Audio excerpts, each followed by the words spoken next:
Welcome to midday debate. This is Sumitra. బీజేపీపై ఉరుములు పిడుగులతో హడలెత్తించిన బీఆర్ఎస్ ఇప్పుడు ఆ పార్టీపై తన వైఖరి మార్చుకుందా? బీజేపీని నేరుగా ఢీకొట్టాలన్న కారు వేగం గమనం మారిందా? రాహుల్ గాంధీ సభకు బస్సులు ఇవ్వని కేసీఆర్ సర్కార్ అమిత్ షా సభకు మాత్రం బస్సులు సమకూర్చడంలో మర్మమేంటి? అంటే ఆ ప్రకారంగా బీజేపీ బీఆర్ఎస్ మధ్య రాజీ కుదిరిందన్న వార్తలు నిజమేనా? తాజాగా ఖమ్మంలో కేంద్ర హోంమంత్రి అమిత్ షా హాజరైన రైతు భరోసా బహిరంగ సభ బస్సులు కావాలని కోరారు. కాంగ్రెస్ సభ మాదిరిగానే బీజేపీ సభకు ఆర్టీసీ బస్సులు ఇవ్వరేమో అని అనుకున్నారు, ఆందోళన చెందారు. కానీ ఆర్టీసీ బీజేపీ అడిగిందే తడువుగా వారి కోరికను ఆనందంగా అంగీకరించింది. ఫలితంగా అమిత్ షా బహిరంగ సభకు కార్యకర్తలు ఆర్టీసీ బస్సుల్లో తరలివచ్చారు. దీంతో ఇది ఆ రెండు పార్టీల మ్యాచ్ ఫిక్సింగ్ కు నిదర్శనమంటూ కాంగ్రెస్ ఫైర్ అయింది. దీనిపైనే ఇవాళ డిబేట్లో చర్చిద్దాం.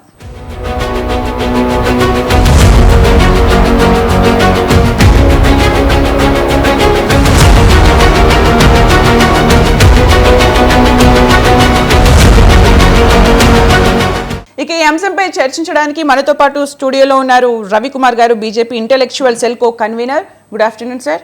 అలాగే మనతో పాటు జూమ్ లో యాడ్ అవుతున్నారు రాజకీయ విశ్లేషకులు అంది సత్యం గారు. Good afternoon sir. అలాగే సంధ్యారెడ్డి గారు, టీపీసీసీ అధికార ప్రతినిధి. Good afternoon ma'am. Good afternoon. Panel అందరికి వెరీ గుడ్ ఆఫ్టర్నూన్. ఫస్ట్ మీ నుంచి స్టార్ట్ చేద్దామండి. ఏంటండి మ్యాచ్ ఫిక్సింగ్ జరిగిందని అందరూ అంటున్నారు, కాంగ్రెస్ అంటుంది, చూడడానికి కూడా అలాగే కనిపిస్తుంది, మీరేం చెప్తారు? ముందుగా ప్యానలిస్టులకి, అందే సత్యం గారికి, సంధ్యారెడ్డి గారికి, ప్రేక్షకులకి అందరికీ కూడా నమస్తే. మీరు అంటే స్టార్ట్తోనే ఆ భూమి వేసారా ఏం, దాన్ని ఏమంటారు, అది అదే మొత్తం కంప్లీట్గా ఏదో బీఆర్ఎస్తో కుమ్మకైపోయినట్టుగా మీరే ఫిక్స్ అయిపోయినట్టుగా వేసేస్తున్నారు. ఎక్కడ కూడా మా సభ ఇది యాక్చువల్గా పోయిన నెల అంటే ఆ వర్షాలు వచ్చినప్పుడు జరగాల్సిన సభ ఇప్పటికే పోస్ట్ పోన్ అయిపోయి ఇప్పటికి 3 సార్లు పోస్ట్ పోన్ అయింది. అది అంటే అమిత్ షా గారి టైం దొరకపోవడం, అంతకుముందు వర్షాల వల్ల, దాని తర్వాత ఇప్పుడు మా స్టేట్ పార్టీలో కొన్ని చేంజెస్ వల్ల ఇప్పటికే 3 సార్లు పోస్ట్ పోన్ అయిన మీటింగ్. అది 3 సార్లు పోస్ట్ పోన్ అయిన తర్వాత ఇప్పుడు సక్సెస్ అయింది. దాంట్లో అంటే మేము ఇప్పటికే మాకు మొదటిసారి పోస్ట్ పోన్ అయిందేమో దానివల్ల, రెండోసారి పోస్ట్ పోన్ అయింది మాకు అంటే అక్కడ కార్యకర్తలు అదంతా వాళ్ళకు ఉన్న మిగతా కార్యక్రమాల వల్ల పోస్ట్ పోన్ అయింది. ఈ 3వసారి మేము సభ చేసుకుంటే మీరు ఏదో బీఆర్ఎస్తో అదే అని చెప్తున్నారు. ఇక్కడ కూడా బీఆర్ఎస్తో మాకు ఎటువంటి లోపాయికారి ఒప్పందం లేదు. మాకు క్లియర్గా తెలంగాణ రాష్ట్రంలో మా బీఆర్ఎస్ ఆపోజిషన్ పార్టీ, మా పోటీ మొత్తం కూడా బీఆర్ఎస్తోనే, మా పోటీ అంతా కూడా కేసీఆర్తోనే, మా పోటీ అంతా కూడా ఈ కేసీఆర్ కుటుంబ పాలనను దించేయడమే, మా పోటీ అంతా ఈ కేసీఆర్ కల్వకుంట్ల కుటుంబ అవినీతిని బయట పెట్టడమే, మా పోటీ అంతా మా దిగులంతా ఒకటే తెలంగాణ ప్రజలను ఈ యొక్క నయా నిజాం యొక్క ఆ పట్టుల నుంచి బయటికి తీయడమే మా యొక్క ఒకే ఒక్క అజెండా, వేరే అజెండా ఏమీ లేదు. అంటే ఈ ఫైర్ ఫస్ట్ నుంచి బాగానే కనిపించేది. కర్ణాటక ఎలక్షన్ తర్వాత ఎందుకో ఈ ఫైర్ తగ్గింది. అటు నుంచి బీజేపీ నుంచి బీఆర్ఎస్ నుంచి ఒకరిపై ఒకరు మాట్లాడుకోవడం అనేది కాస్త తగ్గింది. కాంగ్రెస్ ఎక్కువ కనిపిస్తుంది అనేది అందరికీ కనిపిస్తున్న విషయం. తగ్గలేదండి. కిషన్ రెడ్డి గారు అధ్యక్షుడు అయిన తర్వాత తగ్గలేదు, అంతకుముందు బండి సంజయ్ గారు ఉన్నప్పుడు తగ్గలేదు. కర్ణాటక ఎలక్షన్ అయిన ఫ్యాక్టర్ అంటారు. కర్ణాటక ఎలక్షన్లో కాంగ్రెస్ గెలిచిన తర్వాత కూడా ఎక్కడ కూడా మేము మా వాడి కానీ మా వేడి కానీ ఎక్కడ కూడా బీఆర్ఎస్ పైన తగ్గలేదు. ఇంకా మా వాడి వేడి పెరిగింది, మా కార్యక్రమాలు పెరిగినాయి, కార్యకర్తల యొక్క జోష్ కూడా పెరిగింది, ఎక్కడ తగ్గలేదు. మీకు పైన ఏమో అట్లా కనిపిస్తుందేమో కానీ, ఎందుకంటే ఇప్పుడు కేంద్రంలో మేము అధికారంలో ఉన్నాం, రాష్ట్రంలో బీఆర్ఎస్ అధికారంలో ఉంది. కొన్ని ప్రభుత్వ కార్యక్రమాలు ఉంటాయి, ప్రభుత్వ కార్యక్రమాల్లో కొన్ని కలిసి పనిచేసుకునే ఉంటాయి, దాన్ని ఏమనలేము, దాన్ని ఏం చేయలేము. కానీ పార్టీ పరంగా మాత్రం ఖచ్చితంగా మాకు ప్రత్యర్థి బీఆర్ఎస్ఏ, మా శత్రువు బీఆర్ఎస్ఏ. ఇంక కాంగ్రెస్ అంటారా, కాంగ్రెస్ తెలంగాణలో వాళ్ళ అధ్యక్షుడి యొక్క హామీలు చూడండి. మీరు కాంగ్రెస్ పార్టీ అధ్యక్షుడు రేవంత్ రెడ్డి యొక్క హామీలు చూస్తే మీకు అర్థమైపోతుంది ఆయనే ఓటమిని ఒప్పేసుకున్నాడు అక్కడ. లేకపోతే అలవిగాని హామీలన్నీ ఇస్తూ ఉన్నాడు, అలవిగాని హామీలు, అలవిగాని పథకాలు, అలవిగాని అసలు పాసిబుల్ కాని పథకాలన్నీ కూడా ప్రకటించేస్తూ ఉన్నాడు. దాన్ని బట్టి ఏమర్థమవుతుందంటే అప్పుడు ఎవరో ఒక అభ్యర్థి ఇండిపెండెంట్ అభ్యర్థి నేను అదే అంటాను. కాంగ్రెస్ కర్ణాటకలో గెలిచిన తర్వాత బీజేపీ యొక్క ఇక్కడ తగ్గిపోయింది రాష్ట్రంలో అంటున్నారు. కాబట్టి నేను చెప్తున్నా, కాంగ్రెస్ ఎట్టి పరిస్థితుల్లో కర్ణాటకలో గెలిచినంత మాత్రాన తెలంగాణ రాష్ట్రంలో ఎక్కడ కూడా పెరగలేదు. తెలంగాణ రాష్ట్రంలో వాళ్ళకి కావాల్సిన ఏమంటారు కార్యకర్తల యొక్క జోష్ పెరగలేదు, జాయినింగ్స్ పెరగలేదు, ఏం పెరగలేదు. ఆ కుంపటి కొట్లాట్లు అట్లనే ఉన్నాయి, వాళ్ళు నడుస్తూనే ఉన్నాయి. నేనేమంటున్నానంటే రేవంత్ రెడ్డి గారి ప్రకటనలు చూడండి. ఉదాహరణకు చిన్న ప్రకటన చెప్తా.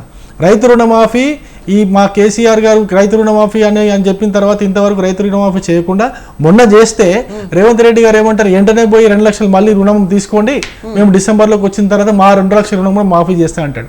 అరే ఇంత పెద్ద అయిన కేసీఆర్కే సాధ్యం కానిది 45,000 రూపాయలు, 50,000 రూపాయలు, 1,00,000 రూపాయలు సాధ్యం కానిది, రుణమాఫీ చేయడం సాధ్యం కానిది ఇప్పుడు రేవంత్ రెడ్డికి ఎక్కడి నుంచి సాధ్యం అవుతుందండి?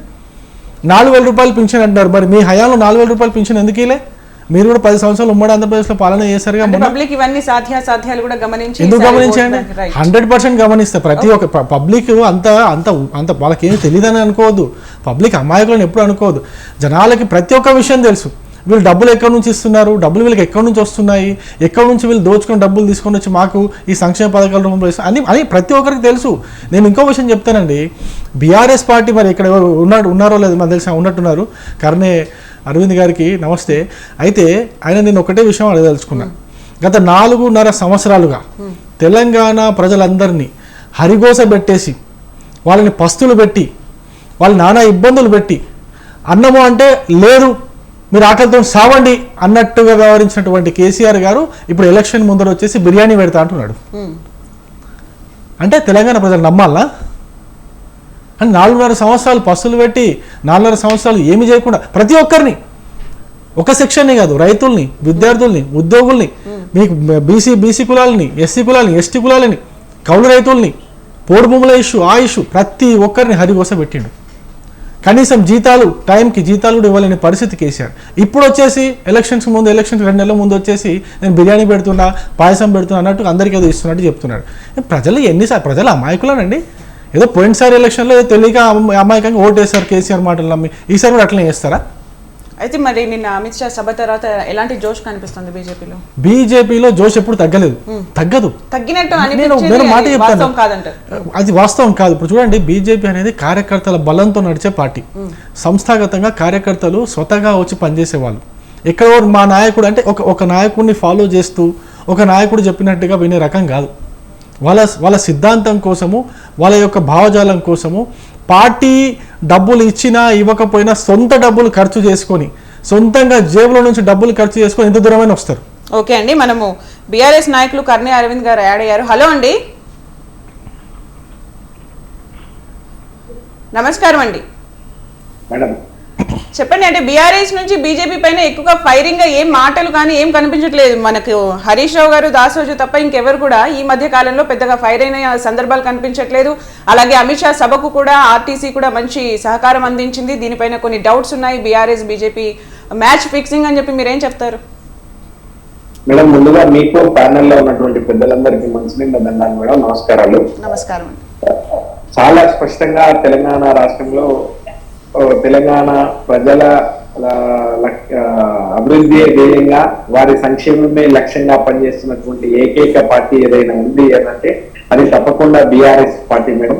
ఎవరు అవునన్నా ఎవరు కాదన్నా కూడా ఇది జగమెరిగినటువంటి సత్యం. కాబట్టి ఇవాళ నూకలు చెల్లినయ్యి అనేటువంటి విషయాన్ని నిన్న అమిత్ షా గారు మాట్లాడేటువంటి క్రమంలో నూకలు చెల్లినయ్యి బీఆర్ఎస్ పార్టీకి అనేటువంటి విషయాన్ని వాళ్ళు చెప్తా ఉన్నారు. కానీ పీయూష్ గోయల్ గారు అన్నటువంటి మాటలు ఇవాళ తెలంగాణ ప్రజల్లో ఇంకా కూడా మర్చిపోలేదు. నూకలు తినండి మీరు అనేటువంటి విషయాన్ని పీయూష్ గోయల్ గారు అన్నటువంటి మాటలు ఇంకా తెలంగాణ రాష్ట్రంలో తెలంగాణ ప్రజానికం ఇంకా ఎవరు కూడా మర్చిపోలేదు. ఇవాళ అవ్వల్ దర్జాగా అందుతున్నటువంటి సంక్షేమ అభివృద్ధి కార్యక్రమాలే మాకు శ్రీరామ రక్ష మేడం. మేము ఇవాళటి వరకు కూడా మేము ఏ కార్యక్రమాలు అయితే చేస్తున్నామో అవే జనాల ముందర పెట్టేటువంటి ప్రయత్నం చేస్తా ఉన్నాం. ఎలక్షన్స్ ముందు బిర్యానీ అంటున్నారు, అంతకుముందు కనీసం అన్నం కూడా పెట్టలేదు అనే టైప్ లో చెప్పారు. మరి దానికి మీరు ఎలా డిఫైన్ చేసుకుంటారు? సరేనా, ఇవాళ వాళ్ళు ప్రతిపక్ష పార్టీలకు సంబంధించినటువంటి నాయకులకు కడుపు మండి కాలేయం చెడిపోయి వాళ్ళు ఏం మాట్లాడుతూ ఉన్నారో వాళ్ళకి ఎందుకు కూడా ఈ మాట కూడా చెప్తా ఉన్నాను అంటే ఇవాళ తెలంగాణ రాష్ట్రంలో ఇప్పటి వరకు ఏం చేస్తున్నాము అనేటువంటి విషయం అన్నము బిర్యానీ అనేటువంటి అది కాకుండా మేడం, తప్పకుండా తెలంగాణ ప్రజల పక్షాన ఉంటున్నటువంటి పార్టీ నాయకుడు ముఖ్యమంత్రి కేసీఆర్ గారు అన్ని వర్గాలకు మేడం. ఇవాళ ఏం కొత్తది కాదు. 2014లో మనం అధికారంలోకి వచ్చినప్పుడు మనం ఆ రోజు ఏమేమి కార్యక్రమాలు చేసుకున్నామో అయ్యాల ఆసరా 200 ఉన్నటువంటి ఆసరాని 1000 రూపాయలు చేసుకున్నాం. ఆ రోజు కళ్యాణ లక్ష్మి, షాదీ ముబారక్ ఇవేవి కూడా చాలా వరకు కూడా మేనిఫెస్టోలో కూడా పెట్టనటువంటి అంశాలన్నీ ఇవాళ మేము మానవీయ కోణంలో మేము పనిచేస్తా ఉన్నాము. ఆ తర్వాత 2018 తర్వాత ఎంత గొప్పగా ఉంది పరిపాలన అంటే ఇవాళ సర్వత్రా క్షేత్రస్థాయిలో పోయి జనాలని అడిగితే తప్పకుండా చెప్తారు మేడం. ఇవాళ మాకు ఓకే అండి, బీఆర్ఎస్ ప్రధాన ప్రత్యర్థులు ఎవరండి? బీజేపీయా, కాంగ్రెసా? దానికి చెప్తారా ఒకసారి ఆన్సర్? ఇవాళ మేడం నేను ఏమంటా ఉన్నాను అంటే ముందు తెలంగాణలో సింగిల్ డిజిట్ స్థానాలను బీజేపీ కైవసం చేసుకుంటే మహా గొప్ప మేడం. నేను అనేటువంటి మాట ఏంటి అని అంటే ముందు తెలంగాణ రాష్ట్రంలో సింగిల్ డిజిట్ స్థానాలను ఎందుకు అంటే మేడం నేనేమో వేరే రకంగా మాట్లాడతలేను. నేను ఎందుకు కూడా ఈ మాట చెప్తా ఉన్నాను అంటే ఈ రాష్ట్రానికి 8.5-9 సంవత్సరాల నుంచి బీజేపీ ఎన్డీఏ ప్రభుత్వం ఏం చేసింది అంటే గుండు సున్నా. ఇవాళ రైతు వర్గానిక, పేద వర్గానిక, దళిత వర్గానిక ఏ వర్గానికి న్యాయం చేసింది అంటే ఒక ప్రైవేటు పెట్టుబడి వర్గాలకు మాత్రమే ఇవాళ మాఫీ చేసినటువంటి పరిస్థితి ఉన్నది. అనేక వాటిలన్నీ కూడా అలా చెప్పినటువంటి మాటలు ఏంది మేడం 2014 నాడు మోడీ గారు ఇవాళ ఆ ఏమంటారు జన్ ధన్ ఖాతా కోలో మై ధన్ ధన్ 15 लाख దాల్తామన్నాడు. మీకైతే వచ్చినాయా మేడం? మరి నాకైతే రాలేదు. ఇట్లా అనేక మందిని అంటే రకరకాల ఎలక్షన్స్ ముందు ఇచ్చే హామీలలో చాలా మందికి చాలా రావు. దాని గురించే ఎప్పుడు కూడా మీడియా ఫైట్ చేస్తూ ఉంటారు అనమాట. సంధ్యా రెడ్డి గారు మీరు చెప్పండి. అరవింద్ గారు, రవికుమార్ గారు క్లియర్ కట్ గా చెప్తున్నారు బీఆర్ఎస్ బీజేపీ ఎప్పటికీ ప్రత్యర్థులే, ఎలాంటి దోస్తీ లేదు అని చెప్తున్నారు. మీరేమంటారు? మీకు ఎలా కనిపిస్తున్నాయి వాస్తవ పరిస్థితులు చూస్తుంటే? సంధ్యా రెడ్డి గారు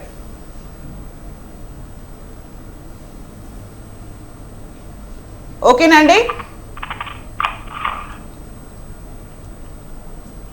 రైట్, ఓకే. అందే సత్యం గారు మీరు చెప్పండి. అంటే ఇప్పుడు మనము రెండు పార్టీల వర్షన్స్ విన్నాము. ఒక విశ్లేషకుడిగా మీకు ప్రస్తుత పరిస్థితులు చూస్తుంటే, వర్షన్స్ చూస్తుంటే మీకు ఎలా అనిపిస్తుంది? మునుగోడు ఎలక్షన్స్ వరకు బీజేపీ ఆల్టర్నేట్ అవుతుంది అని చెప్పేసి అందరి ప్రజల్లాగా అనిపించినట్టుగా నాకు కూడా అనిపించింది. దుబ్బాక తర్వాత హుజూరాబాద్ తర్వాత జిహెచ్ఎంసీ ఎలక్షన్లు ఇవన్నీ చూసిన తర్వాత బీజేపీ కూడా అదే ఎత్తుగడ వేసింది. రాజగోపాల్ రెడ్డిని రాజీనామా చేయించి బీజేపీ తరఫున గెలిపించుకుంటే అది ఒక వేవ్ క్రియేట్ చేయొచ్చు అని చెప్పేసి ఎత్తుగడగానే పోటీ చేయించారు. సరే ఓడిపోయినా గెలిచినంత పని చేశారు రాజగోపాల్ రెడ్డి గారు. ఆ వామపక్షాల సపోర్ట్ తోటి బీఆర్ఎస్ బయటపడ తప్ప లేకపోతే ఖచ్చితంగా బీజేపీ గెలిచి అది వాస్తవం. ఎప్పుడైతే మునుగోడులో ఆ ఎత్తుగడ డిఫెన్స్ లో పడిందో దాని వెనకాలే కర్ణాటక ఎలక్షన్స్ లో ఓటమి తోటి ఖచ్చితంగా బీజేపీ డిఫెన్స్ లో పడింది. మిగతా రాష్ట్రాల్లో ఆ ప్రభావం ఉన్న తెలంగాణ మీద పడేది కాదు. డిఎంకే ఏఐడిఎంకే ఎవరు గెలిచినా ఎవరు ఓడినా తెలంగాణ మీద పడదు. ఆంధ్రాలో జగన్ తెలుగుదేశం ఎవరు ఓడినా ఎవరు గెలిచినా తెలంగాణ మీద పడదు. కరస్పాండింగ్ పార్టీస్ ఇక్కడ లేవు. కానీ కర్ణాటకలో బీజేపీ కాంగ్రెస్ పోటీ పడ్డాయి. ఇక్కడ కూడా కాంగ్రెస్ బీజేపీ పోటీ పడబోతున్నాయి. కాబట్టి ఓడిపోయిన బీజేపీ డిఫెన్స్ లో పడితే గెలిచిన కాంగ్రెస్ డిఫెన్స్ లోకి వచ్చేది. అయితే ఇదొక్కటే ఫ్యాక్టర్ కాదు, అదొక factor, one of the factor. Congress encouraging గా ఉండటానికి అదొక ఫ్యాక్టర్. కానీ రేవంత్ రెడ్డి పిసిసి అధ్యక్షుడు కాగానే వాళ్ళ శ్రేణుల్లో ఉత్సాహం వచ్చింది. దాని వెనకాల మన ఈ కర్ణాటక ఎలక్షన్స్ తోటి అఫెన్స్కి వస్తున్నటువంటి క్రమంలోనే బీజేపీలో ఒక డిఫరెన్షియేషన్ చోటు చేసుకుంది. మిగతా మొదటి నుంచి బీజేపీలో ఉన్నటువంటి నాయకులకు సెంట్రల్ పార్టీని ఇంటోటో ఫాలో అవుతూ వచ్చారు. కొత్తగా వచ్చినటువంటి కొండ విశ్వేశ్వరరెడ్డి కానీ, ఈటల రాజేంద్ర కానీ తదితరులందరూ కూడా వాళ్ళ అబద్ధమే ఆడలే. కవితను అరెస్ట్ చేస్తే తప్ప లేకపోతే జనం నంబరు పిఆర్ఎస్ బీజేపీ ఒకటే అనుకుంటున్నారని స్టేట్మెంట్ ఇచ్చారు. అది నిజమైన కాకపోయినా కవితను అరెస్ట్ పక్కకు పోయింది, బీఆర్ఎస్ బీజేపీ ఒకటే అనుకుంటారన్నది జనంలోకి పోయింది. దాంతో మరింత డిఫెన్స్ లో పడింది బీజేపీ వాళ్ళ స్టేట్మెంట్ తోటి. సరే వాటిని కరెక్ట్ చేసుకోవడానికి ప్రయత్నం చేస్తా ఉన్నారు.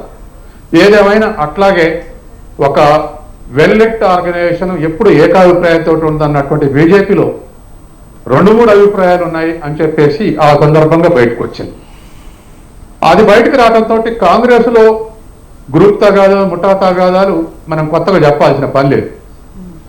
వాటి బీజేపీ కూడా అటువంటి ముఠాలు ఉన్నాయని ఒక పరిస్థితి క్రియేట్ అయింది. వెల్ డిసిప్లైన్డ్ పార్టీలు కూడా ఇటువంటి ముఠాలు ఉన్నాయి అనుకున్నారు. ఇంకా కొంత దూరం వచ్చిన తర్వాత ఇవాళ బండి సంజయ్ని మార్చడం. Bandi Sanjay is very particular about KCR. కేసీఆర్ని టార్గెట్ చేస్తూ చాలా అగ్రెసివ్గా పార్టీ నడిపాడు. పార్టీ ఇంప్రూవ్ కూడా అయింది. ఇప్పుడు రాజకీయ పరిశీలకులు అనుకునేది ఏంటంటే, ఇట్లా రెండింటి మధ్య సంబంధాలు సాఫ్ట్గా ఉండాలంటే బండి సంజయ్ ఉంటే కుదరదు. కాబట్టి బీజేపీకి కూడా తెలంగాణలో అధికారంలో రావటం కన్నా తెలంగాణలో అధికారంలోకి వస్తుందన్న నమ్మకం తగ్గింది. కానీ కేంద్రంలో అధికారంలో రావడానికి కేసీఆర్ సపోర్ట్ అవసరం అనుకుంటే, కాబట్టి సాఫ్ట్ రిలేషన్స్ ఉండాలంటే ఖచ్చితంగా అగ్రెసివ్ అయ్యేటువంటి సంజయ్ బదులు సమయంగా వ్యవహరించేటువంటి, సౌమ్యంగా వ్యవహరించేటువంటి కిషన్ రెడ్డి ఉంటే మంచిది అనుకుని మార్చారు అని చెప్పేసి 190 మంది యొక్క అభిప్రాయం. సరే, బీజేపీ నాయకులు, కాంగ్రెస్ నాయకులు, బీఆర్ఎస్ నాయకుల వర్షన్స్ వాళ్ళ పార్టీ నిర్దేశించిన సిద్ధాంతాల ప్రకారం ఉంటాయి. కానీ మనం ఒక ఫ్యాక్ట్ అబ్జర్వ్ చేసే విధంగా మనం అనుకుంటే ఇటువంటి సిచ్యువేషన్ ఇవాళ వచ్చి ఉన్నది. ఈ వచ్చినటువంటి క్రమంలో బీజేపీ ఇంకోటి కూడా తను ప్రయత్నం చేస్తుంది, అధికారంలో రావడానికి చాలా ప్రయత్నం చేస్తుంది, అదే వదిలిపెట్ట. కానీ అధికారంలో రాదు అనుకున్నప్పుడు బీఆర్ఎస్ రావటాన్ని స్వాగతిస్తుంది తప్ప కాంగ్రెస్ రావటాన్ని ఇష్టపడదు. కాబట్టి ఇవాళ నిజంగా మనందరము, మీరు, నేను, ఇంకా చాలా మంది అనుకుంటున్నట్టుగా బీఆర్ఎస్ బీజేపీ మధ్య రిలేషన్స్ సాఫ్ట్ అయినాయి అనటానికి అనేక ఎగ్జాంపుల్స్. బండి సంజయ్ని మార్చడం ఒకటి, గవర్నర్ని ఆహ్వానించడం ఒకటి, తర్వాత కేసీఆర్ బీజేపీ మీద అటాక్గా పోయి కాంగ్రెస్ మీద అటాక్గా మార్చడం ఒకటి. ఇట్లా అనేకమైనటువంటి ఫ్యాక్టర్స్, ఒక 6 ఫ్యాక్టర్స్ నిజమే సాఫ్ట్ అయినాయి బీజేపీ బీఆర్ఎస్ మధ్య. వీళ్ళు కృత్రిమ శత్రుత్వంతో వ్యవహరిస్తున్నారు, పూర్తిగా కాంగ్రెస్ వైపు ఆల్టర్నేటివ్ కాకుండా. ఇద్దరు ఒకటి అంటే ఆ కాంగ్రెస్ అబ్సల్యూట్ ఆల్టర్నేటివ్ తయారైంది. కాబట్టి వాళ్ళిద్దరూ శత్రువులుగా వ్యవహరిస్తే జనంలో కన్ఫ్యూజన్ ఉండి కాంగ్రెస్ కు ఆల్టర్నేటివ్ ఏనా కాదనేటువంటి ఒక కన్ఫ్యూజన్ ఇంకా ఉండే అవకాశం ఉంది. కాబట్టి ఇవాళ అమిత్ షా కేసీఆర్ని విమర్శించిన, లేదా కేసీఆర్ కానీ ఇంకా బీఆర్ఎస్ పార్టీని అమిత్ షాని వివరించిన, బీఆర్ఎస్ని విమర్శించిన, బీజేపీని విమర్శించిన, ఎందుకో నమ్మకం కలగటం లేదు. మనమే అపవాదం వేయాలని లేదు, కానీ నమ్మకం కలగటం లేదు. అంటే అప్పుడున్నంత ఫోర్సిబుల్ గా, అప్పుడున్నంత అటాకింగ్ గా అనిపించట్లేదు. ఎస్, నేనే కాదు, ఎవరైనా చెప్తారు. తర్వాత ఇంకోటి కూడా ఏంటంటే, ఇవాళ రోజు రోజుకు అబ్సల్యూట్ గా కాంగ్రెస్ అధికారంలోకి వస్తుందని స్టేజ్కి రాలేదు, కానీ trend in favour of Congress మారుతా ఉంది. ఇవాళ కూడా ఒక సర్వే సంస్థ, అది క్రెడిబిలిటీ ఉన్నటువంటి సంస్థే, ఎప్పుడు ఎలక్షన్స్ మీద ముందు ప్రెడిక్ట్ చేస్తా ఉంది. ఎంపీ సీట్లు కాంగ్రెస్కి 7 వస్తాయి, బీఆర్ఎస్కి 5 వస్తాయి, బీజేపీకి 4 వస్తాయని, ఒక ఎంఐఎంకి 1 వస్తుందని ఇవాళ ప్రెడిక్ట్ చేసింది. అది నిజమైన కాకపోయినా ఈ సర్వేల్లో కొంత బ్యాకప్ ఇతరులు ఉన్నా మొత్తం మీద ఇన్ ఫేవర్ ఆఫ్ కాంగ్రెస్ నెమ్మదిగా మారుతా ఉంది. ఇది అబ్సల్యూట్ గా మారుతుందా, కాంగ్రెస్ ఆ ఎత్తుగడలు వ్యవహరిస్తాయా లేదా, కాంగ్రెస్ ఏ మేరకు దానికి ఏం చేస్తుంది? అక్కడ కర్ణాటకలో కాంగ్రెస్ కి ఎంత ఫేవర్ గా మారినా బీజేపీ ఓటింగ్ తగ్గలేదు. అధికారంలో 36 ఉంది, ఓడిపోయిన తర్వాత కూడా 36 వచ్చింది. ఒక్క దేవగౌడ పార్టీ ఓటింగ్ 5% తగ్గింది, కాంగ్రెస్ కి వచ్చింది. ఓకే, సత్యం గారు, రవికుమార్ గారు మనకి ఇప్పుడు మీరు అడిగిన క్వశ్చన్స్ కి ఆన్సర్ చేయాలి. ఇప్పుడు మీరు చెప్తున్నారండి, ఇంకోటి 1-2 మాటల్లో ముగిస్తా.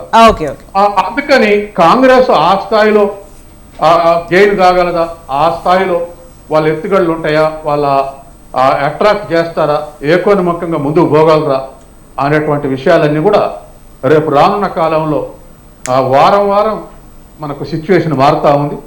ఈ మారుతున్నటువంటి సిచ్యువేషన్లో ఎవరు గెయిన్ అవుతారు, ఎవరు లాస్ అవుతారు అనేటువంటి దాన్ని మనం వెయిట్ చేయటమే. ఇప్పుడే వాళ్ళకి ఇప్పుడు సర్వే సంస్థల్లో 50 కనుక కాంగ్రెస్ వస్తాయి, 60 కనుక బీజేపీ వస్తాయి, అదే బీఆర్ఎస్ వస్తాయి, 5-6 ఎంఐఎం, 5-6 బీజేపీ అని సర్వే సంస్థలు నియరెస్ట్ సంఖ్య చెప్తా ఉన్నారు. మనమేమి ఇప్పుడే అది నమ్మాల్సిన పని లేదు. ఎందుకంటే ఎవరికైనా సీట్లు వస్తాయి అనేది నెల ముందు ప్రిడిక్ట్ చేయటం తప్ప ఇప్పుడు ప్రిడిక్ట్ చేయలేము. కాబట్టి ఏమైనా సిచ్యువేషన్ ని అలా మార్చుకోగలరా ఏ పార్టీ అయినా అనేటువంటిది మాత్రం ఖచ్చితంగా సీరియస్ గా థింక్ చేయాల్సినటువంటిది. ఓకే, రవికుమార్ గారు కూడా కరెక్టే చెప్తారు అనుకుంటున్నా. ఓకే సార్, మనకు సంధ్యా రెడ్డి గారు మళ్ళీ కనెక్ట్ అయ్యారు, వారితో మాట్లాడదాం. సంధ్యా రెడ్డి గారు, మేడం చెప్పండి. మీరు చెప్పాలండి, కాంగ్రెస్ నుంచి మీ వర్షన్ చెప్పాలంటే. ఒక రకంగా చూస్తుంటే బీజేపీ బీఆర్ఎస్ అనేది దోస్తీ అనేది ఒక రకంగా ప్రజలు అనుకున్నా కానీ దానివల్ల బెనిఫిట్ అయ్యేది కాంగ్రెసే బేసికల్ గా. దాన్ని మీరు యూటిలైజ్ చేసుకుంటారా లేదా అనేది కూడా చాలా ఇంపార్టెంట్. అసలు మీ దీనిపైన మీ ఒపీనియన్ ఒకసారి షేర్ చేయండి. ఒకటండి, కారు కమలం కలిసి షికారు చేస్తుందని చెప్పుకోవడానికి నిన్న అమిత్ షా గారు సభలే. ఎందుకంటే మేము పొంగులేటి గారు కాంగ్రెస్ పార్టీలో చేరుతున్నప్పుడు ఎక్కడికక్కడ జనాలను అరెస్ట్ చేసేసి ఆర్టీసీ బస్సులు ఇవ్వకపోవడము, వచ్చిన వాళ్ళ మీద దౌర్జన్యంగా అది చేయడం అనేది చూసిండ్రు. మీరు అది చూసిండ్రు, ఇది చూసిండ్రు. ఇంకా దాంట్లో ఇంకా చెప్పుకోకపోవడం ఏంది, ఫస్ట్ నుంచి మోడీ నుంచి మొదలు పెడితే బండి సంజయ్ వరకు ప్రతి బీఆర్ఎస్ కార్యకర్త కేసీఆర్ కుటుంబం అవినీతి గురించి తూర్పాల పట్టిండ్రు ఎన్నోసార్లు. మరి ఇప్పుడు ఎందుకు అనేది ప్రజలకు తెలియాలి. ఇప్పుడు లిక్కర్ స్కామ్ అనేది ఎంత పెద్దది అనేది యావత్ ప్రపంచాన్ని కుదిమేసింది. 29 రాష్ట్రం తెలంగాణలో కేసీఆర్ బిడ్డ లిక్కర్ స్కామ్ లో అంటే ఆమె అంత నిందితులు అయినా ఆమె కేసు ఎందుకు పక్కనే పడేసింది అనేది కూడా ప్రజలకు అర్థమైపోతుంది. అంటే వీళ్ళిద్దరు దోస్తాన్ని చేస్తున్నారు. మళ్ళా ఎంతసేపటికి కాంగ్రెస్ పార్టీని టార్గెట్ చేసేసి కాంగ్రెస్ పార్టీ గురించి ఎందుకు చెప్తున్నారు అనేది, లిక్కర్ పార్టీ నిక్కర్ పార్టీ ఇద్దరు కలిసి పని చేస్తున్నారని తెలుసు. ఇందాక అన్న వాళ్ళు ఒకటే చెప్తున్నారు, అప్పుడే మా కేసీఆర్ అని చెప్తున్నాడు అన్న. మా కేసీఆర్ కే అన్న, మా కేసీఆర్ బీజేపీ అన్ననే చెప్తున్నాడు మా కేసీఆర్ కే సాధ్యం కాలేదు, రేవంత్ రెడ్డికి ఎట్లా సాధ్యమవుతుంది, సాధ్యమవుతుందా సాధ్యం కాదా అనేది కర్ణాటకలో మేము పెట్టిన, మీరైతే చూస్తున్నారు కదా కర్ణాటకలో ఏ విధంగా అయితే మేము స్కీమ్స్ పెట్టామో అవుతుందండి. 100% మేము చేస్తాం. మా ప్రాబ్లం మీకు కాదు కదా. ఇప్పుడు మేము పెట్టే స్కీమ్స్ బీజేపీకి టీఆర్ఎస్ కి నచ్చాల్సిన అవసరం లేదు, ప్రజలకి నచ్చాలి. ప్రజలు ఆలోచించుకొని ఓటేస్తారు. నేను నువ్వు కాదు ఓటేసేది, నేను నువ్వు గెలిస్తే ఓటేసుకోవడం కాదు. మా ప్రాబ్లం మాది మాకుంటుంది. మా గురించి మీరు ఎందుకు దిగులు చెందుతున్నారు? మీ మేనిఫెస్టో ఏంది? మీరు ఎవరు స్వయాన బీఆర్ఎస్ పార్టీ బీజేపీ పార్టీ ఒకటే అని చెప్పేసి స్వయాన రాజగోపాల్ రెడ్డి గారు, మన మీ కొండ విశ్వేశ్వరరెడ్డి గారు మేము కేసీఆర్ గారిని ఓడిద్దామని చెప్పేసి బీజేపీలోకి వస్తే మళ్ళీ వీళ్ళిద్దరు ఒకటే అని చెప్పి మీరే చెప్పిండు అన్న. ఓకే, సంజయ్ రెడ్డి గారు మీ వర్షన్ మొత్తం క్లియర్ గా చెప్పారు. మొత్తానికైతే టైం కూడా అయిపోయింది. 1 minute లో కన్క్లూడ్ చేస్తా అంటే చేసేయండి, లేకపోతే మన డిబేట్ టైం అయిపోయింది. ఇక్కడ పర్టికులర్ గా వాళ్ళని కాదు. సంధ్యా రెడ్డి గారు చెప్పినట్టు కర్ణాటకలో వాళ్ళు ఇచ్చినటువంటి హామీలు ఏ కూడా కరెక్ట్ గా అమలు అవ్వట్లేదు. పోనీ వాళ్ళు ఇచ్చిన హామీలు అమలైనప్పటికీ కూడా దానికంటే ముందు జరగాల్సిన ఏ పనులు కర్ణాటకలో జరగట్లేదు. రవికుమార్ గారు, నిజంగా అయితే చాలా క్వశ్చన్స్ ఇంకా ఉన్నాయి, ఇంకా పెండింగ్ లోనే ఉన్నాయి. దానికి కన్క్లూజన్ అయితే రాలేదు. మరి రానున్న రోజుల్లో బీజేపీ బీఆర్ఎస్ ఎలా ఎక్స్పోజ్ అవుతారంటే, పబ్లిక్ ఎలా ఎక్స్పోజ్ అవుతారో కూడా రానున్న రోజుల్లో డిసైడింగ్ ఫ్యాక్టర్ అది. ఈ రోజు డిసైడ్ చేసే ఫ్యాక్టర్ కాదు. ఓకే, సంజయ్ రెడ్డి గారు లేదు ఒక నిమిషం అండి. మీరు కాంగ్రెస్ వర్షన్ ఇంతకు ముందు అందరూ 6 నిమిషాలు తీసుకున్నారు. నేను బయట ఉన్నాను, టెక్నికల్ ప్రాబ్లం వచ్చింది. మా వర్షన్ మేము చెప్పాలి కదా. చెప్పారు కదా, మీరు చెప్తున్నది క్లియర్ గా అర్థమైపోయింది కదా. బీఆర్ఎస్ బీజేపీ ఫ్రెండ్స్ అనే అంటున్నారు. చెప్పాలండి, ఇప్పుడు మా కేసీఆర్ 4000 ఇచ్చిండు, 4000 పెన్షన్ ఇస్తుండు. మరి వాళ్ళు ఎందుకు ఇవ్వలేదంటే 200 రూపాయలకి మన రాజశేఖర రెడ్డి గారి పీరియడ్ లో ఇస్తే 2 కంచులలో సామాన్లు వచ్చేవి. ఇవాళ 4000 ఇచ్చినా కూడా వచ్చే పరిస్థితి లేదు. మీ కేంద్రంలో బీజేపీ, రాష్ట్రంలో బీఆర్ఎస్ వచ్చినాక ఇంకా ఒక వస్తువులు వస్తాయా?